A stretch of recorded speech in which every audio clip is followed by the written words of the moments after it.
Breaking news. Well, that was close. The Dow just dipped almost into negative territory. It was up just one single point. Right now, we're back up about 27. Oil is also a big story. It is now below $70 a barrel. We were trumpeting the fact all day that it had suddenly crashed through that ceiling of 70, but now below it on news that the president will announce tomorrow whether he'll exit from the nuclear deal. You can see from this intraday chart the big precipitous drop here. We're at $69.78 a barrel. You know, shareholders are very like-minded when it comes to Berkshire stock. They are dying to know about leadership and the future of leadership of this company. And there was a very interesting moment when it came to leadership this weekend that I had with Warren. Listen. Do any of the subsidiaries still report directly to you now? Well, no, the answer is no. Well, you kind of had to think about it. So whom do they report to? Earlier this year, Warren Buffett and Charlie Munger appointed Berkshire Insurance Chief Ajit Jain and Berkshire Hathaway Energy CEO Greg Abel as vice chairs. The biggest hint yet that these two might be the ones to succeed Buffett when the time comes. Both these longtime Berkshire managers are pretty camera shy. But in a rare interview, I caught up with Abel yesterday as he prepared to sound the horn for the Berkshire 5K race. Have you been practicing your horn skills? I'm ready to fire. We've got the horn ready to go. Are you going to be running it? I'm going to be enjoying the morning with Jim. We're going to do the course. Running is a stretch. Let's not get carried away. I'm hearing the word Let's not get carried away. Exactly.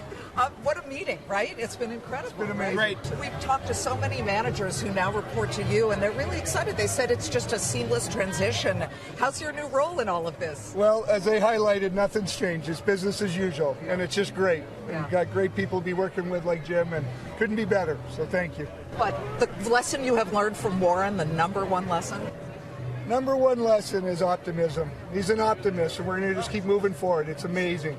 That's why we're here, investing in ourselves and just moving forward. He had also said that the economy was looking better than it had in most of the years since the financial crisis and the whole business atmosphere. How do you see it? Well, things are good right now. I think he summarized it great. So our businesses are in a great place, and we've got great managers, and like I said, we're moving forward. Did you see the number on his bib, number one? Listen, it's fascinating to see this guy, gentlemen. Greg Abel finally talking. We heard from so many shareholders over the years. We want to hear from Greg. Why aren't you putting Greg and Ajit on the stage with you to kind of help the transition along? Well, maybe we will. We'll see next year. What do you think about that, Charlie? To let people hear from them and ask them questions as well. These are two huge segments of the industry under Berkshire's umbrella. It's too far ahead. Next year is a long time when you're my age. We'd like to make it longer. Greg Abel is Canadian. Right. He's 55 years old. He loves hockey. It was fun to talk to him about that because my parents are Canadian. He says, I'm from Edmonton. And I said, well, we're from Saskatchewan, nowhere chic. He said, yeah, I know.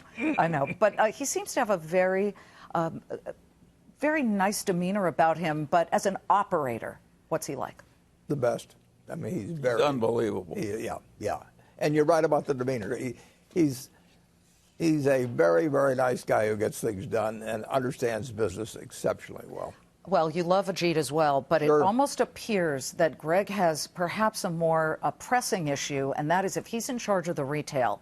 The retail industry is in real dire straits. We've seen a lot of these go bankrupt, whether it's Nine West or Claire's or Toys R Us.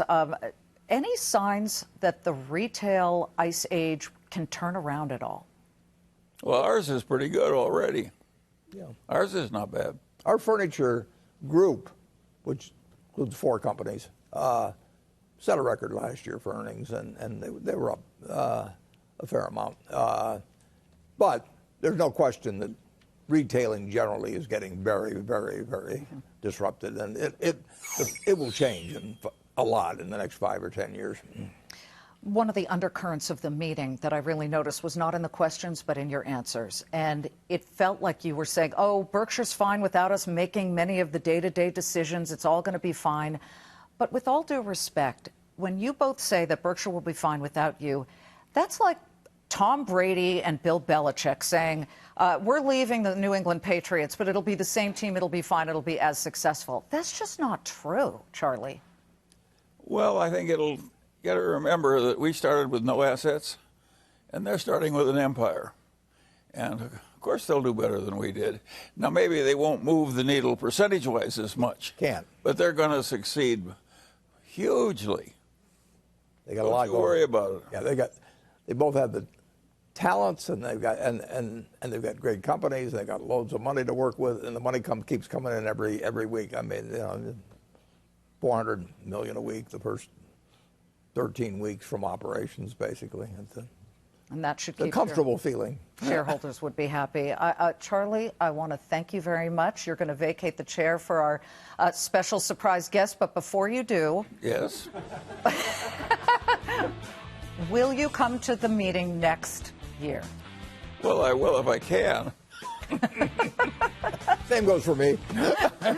Great to have you. Thank you so much.